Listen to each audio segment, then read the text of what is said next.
की लग्नानंतर बऱ्याचशा ऍडजस्टमेंट कराव्या लागतात, जीव द्यावासा वाटतोय, लोक काय म्हणतील, समाज काय म्हणेल. लग्न म्हणजे आयुष्य नक्कीच नाहीये. म्हणजे आज दिवस होतात, उद्या लग्न होतात, पुन्हा त्या गोष्टी होतात. लोकांची मानसिकता असते ना त्याच्याकडे बघायची, ती खूप वेगळी असते. प्रेम असतं ते नाहीच आहे तर ते टिकवायचं कशासाठी. तुमच्या आयुष्यामधलं जे एक लग्न नावाचं फेज होतं ते थांबलंय, ते संपलंय. मी काहीतरी इतकी घोर चूक केलीये, एक्स्ट्रा मॅरिटल अफेअर, जेव्हापासून ते कोर्टानं परमिशन दिली ना की फक्त एक गरज, एक फिजिकल नीड म्हणून तुम्ही त्या व्यक्तीला, या व्यक्तीपासून त्या व्यक्तीपर्यंत जातात, किंवा सरळ जर माहिती नाहीये तर न बोललेलं बरं, एवढं मला वाटतं.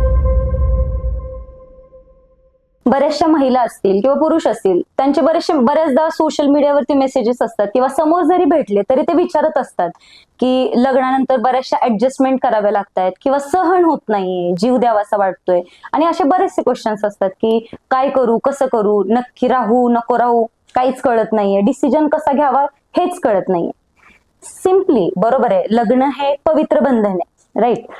त्याच्यामध्ये ऍडजस्टमेंट ह्या लागणारच आहेत. मग भले त्या मुलाच्या बाजूने असतील, मुलीच्या बाजूने असतील, या सगळ्या ज्या पण गोष्टी असतात, लग्न झालं किंवा संसार झालं, त्या टिकतात कुठे? जेव्हा तुम्ही एकमेकांचा आदर करता, एकमेकांची रिस्पेक्ट करतोय आपण, किंवा समजून घेतो एकमेकांना काय हवंय काय नकोय, किंवा एक प्रेम असतं नात्यामध्ये, एक विश्वास असतो, या सगळ्यांवरती गोष्टी टिकत असतात.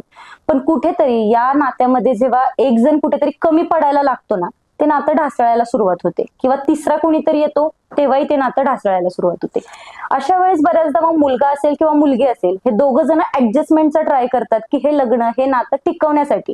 याच्यामध्ये दोन गोष्टी असतात, एक तर तुमचं समोरच्या व्यक्तीवरती असलेलं खूप जास्तीचं प्रेम, खूप जास्तीची काळजी, किंवा लोक काय म्हणतील, समाज काय म्हणेल, आपण जर काही निर्णय घेतले तर आई वडिलांचं कसं होईल, आपल्या आई वडिलांची मान खाली जाईल, अशा बऱ्याचशा गोष्टी असतात. त्या दोन्ही साईडने असतात की हे असं लागू नाहीये की फक्त मुलीच्याच बाबतीत हे होतं किंवा मुलाच्याच बाबतीत येतो. दोघांच्या बाबतीत ऍडजस्टमेंट करणं मॅन्डेटरी आहे, मस्ट आहे, जर तुम्हाला नातं शेवटपर्यंत टिकवायचंय. पण ज्या नात्यामध्ये ऍडजस्टमेंट अशा लेवलपर्यंत तुम्हाला करावी लागते ना की जिथे लिटरली तुमच्यावरती जीव द्यायची वेळ येते, किंवा आयुष्य जगत असताना जिवंतपणे तुमच्यावरती मरण यातना, ज्या नरक यातना आपण म्हणतो, त्या तुम्हाला भोगाव्या लागतात, तर ती ऍडजस्टमेंट काय कामाची, कितपत योग्य आहे, बरोबर ना? सो सिम्पली जर जिथपर्यंत खेचता येतंय तिथपर्यंत आपण खेचतोय, जिथपर्यंत आपल्याला समजून घेता येतंय, समजून सांगता येतंय समोरच्याला, तिथपर्यंत आपण प्रयत्न करतोय. पण कसं राहतं की हा टप्पा चालत असताना एक वेळ अशी येते, त्या टप्प्यावरती तुम्ही थांबता, म्हणजे प्रयत्न करून करून दमता, तुम्ही थांबता, सगळं नकोसं वाटायला लागतं. अशा वेळेस ऍडजस्टमेंट थांबवणं सगळ्यात गरजेचं आहे असं मला तरी वाटतं. कारण त्या नरक यातना भोगण्यापेक्षा किंवा तो त्रास सहन करण्यापेक्षा कुठेतरी तुझा मार्ग वेगळा आणि माझा मार्ग वेगळा. कारण लग्नामध्ये जेव्हा आपण संसार म्हणून आपण जे करत असतो, तो संसार दोघांचा असतो, कुणा एकट्याचा नसतो. पण या व्यतिरिक्त एक स्वतःचं वैयक्तिक आयुष्य देखील असतं. फक्त ऍडजस्टमेंट समजून घेणं, सहन करणं, या सगळ्या गोष्टींमध्ये कुठेतरी जर तुमचं वैयक्तिक आयुष्य किंवा व्यक्तिगत लाईफ जे ते जर मागे राहत असेल, किंवा तिथे कुठला तुमचा रिस्पेक्ट नसेल, किंवा कुणी समजून घेणार नसेल, तर ते नातं पुढे कंटिन्यू करावं नाही करावं याबद्दल थोडासा लांबून विचार करायला लावा. कारण कसं आहे, जेव्हा तुम्ही हे काय म्हणेल, ते काय म्हणेल, ह्या गोष्टींचा विचार करत असताना तो जो काही त्रास असतो, किंवा तो जो काही डिसरिस्पेक्ट असतो, किंवा ज्या पण यातना तुम्ही भोगत असता, दोघांपैकी कुणी एक पार्टनर, त्यावेळेस लोक तुम्हाला समजून घ्यायला किंवा साथ द्यायला कधीच येत नसतात. तेव्हा ते जे रात्र निम्म्या रात्रीपर्यंत जागून काढलेले जे असतात ना, असे छताकडे बघत की जीव देऊ वाटतोय, त्याच पंख्याला लटकू वाटतंय, मला नकोय आता हे सगळं, संपलंय आयुष्यात, किंवा जे प्रश्न पडायला सुरुवात होते ना की मीच का, माझ्याच सोबत का, माझं काय चुकलंय, मी असं कुठलं पाप केलंय, हे सगळे प्रश्नच पडायला सुरुवात होते. आणि एक स्टेज अशी येते, बास मला थांबायचंय इन द सेन्स मला माझा जीव संपवायचा आहे, मला जगायचंच नाहीये. अशा वेळेस जीवन संपवण्यापेक्षा ते नातं संपवून टाकावं सरळ सरळ.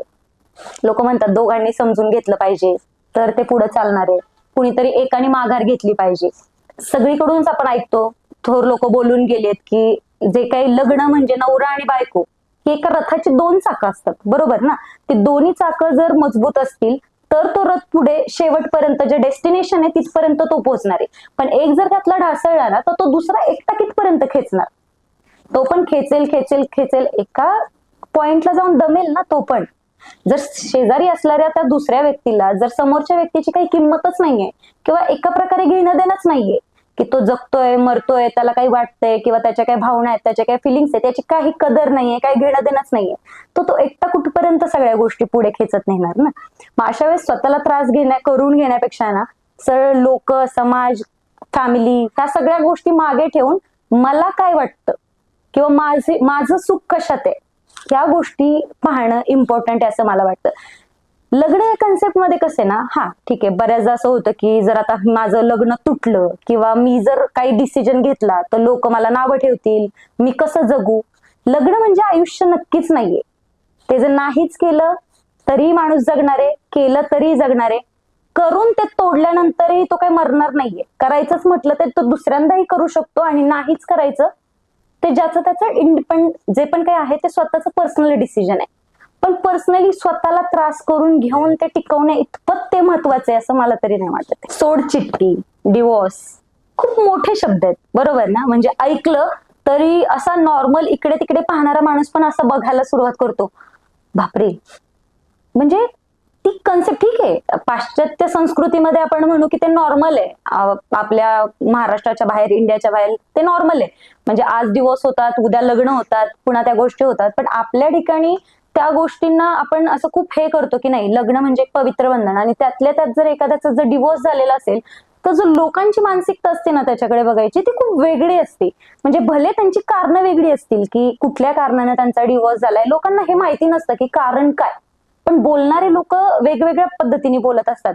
अरे त्याच्यात काहीतरी कमी असेल, तिच्यात काहीतरी कमी असेल, बरोबर हिचं काहीतरी अफेअर वगैरे असेल किंवा ह्याचं काहीतरी अफेअर, दोन्ही बाजूने बोलतोय आपण इथे की पुरुषावरती दोष लावतील किंवा महिलेवरती दोष लावतील. आता पुरुषांची एक बाजू असू शकते, आय अग्री, पण एक महिला म्हणून स्त्रीची जी बाजू माहितीये मला ती मांडायचा मी प्रयत्न करेन तुमच्या समोर. डिवोर्स घ्यायचा म्हणजे नातं तुटेपर्यंत येतं, ठीक आहे, की नाही टिकत, नाहीच टिकणार आहे किंवा टिकूनही त्याच्यामध्ये काही राहिलेलंच नाहीये. जी ओढ असते किंवा जी एक आत्मीयता असते किंवा जे एक प्रेम असतं ते नाहीच येतं, ते टिकवायचं कशासाठी, तर मुलांसाठी. मग बऱ्याचदा काय होतं की मुलं आहेत, मग मुलांचं कसं होणार, त्यांना कोण सांभाळणार, त्यांचं भविष्य आहे, आईचं बापाचं दोघांचं प्रेम त्यांना पाहिजे, याच्यामध्ये कित्येक नाते ऍडजस्टमेंट मध्ये चालतात. पण बऱ्याचदा काही नाती अशी असतात की ज्या ठिकाणी ऍडजस्टमेंट पॉसिबलच नसतात. म्हणजे कुठलाच दुवा नसतो जोडणारा. मुलं जरी असतील ना तरी पण प्रत्येकाची एक वैयक्तिक मतं असतात, त्याच्यामध्ये ते डिसिजन्स होऊन जातात त्यांचे की नाही हे टिकू शकत नाही. मग अशा वेळेस सेपरेशन होतात, सोडचिठ्ठी, डिवोर्स होतात, तलाक होतात.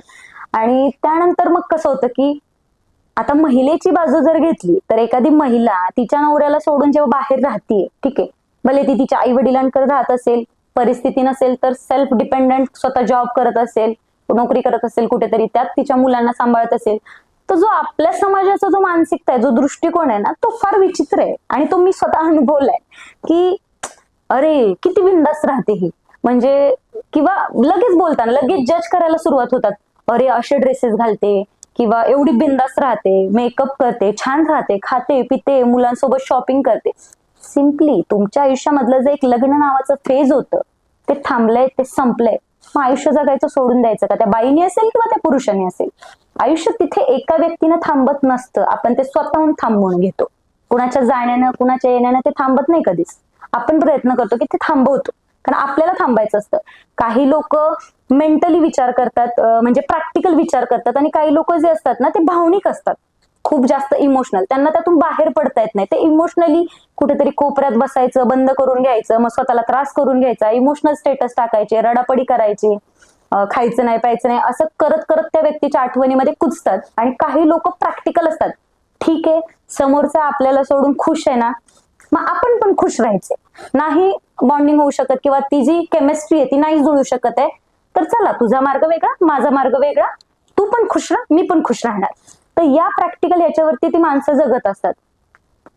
दोघांच्या दोन वाटा होतात, पण समाज मध्ये येतो, अरे ही अशीच आहे, तो तसाच आहे, हिचं कॅरेक्टर खराब असेल किंवा त्याचं कॅरेक्टर खराब असेल, असं होत राहतात. कुणाच्या घरात काय चाललंय किंवा कुणाला नक्की काय प्रॉब्लेम हे आपल्याला माहिती नसतं, पण ह्या बोलण्यानं समोरच्याचं आपण इतकं खच्चीकरण करून टाकतो ना की लिटरली समोरच्याने मी काहीतरी इतकी घोर चूक केलीये की लिटरली म्हणजे काहीतरी गुन्हा केलाय.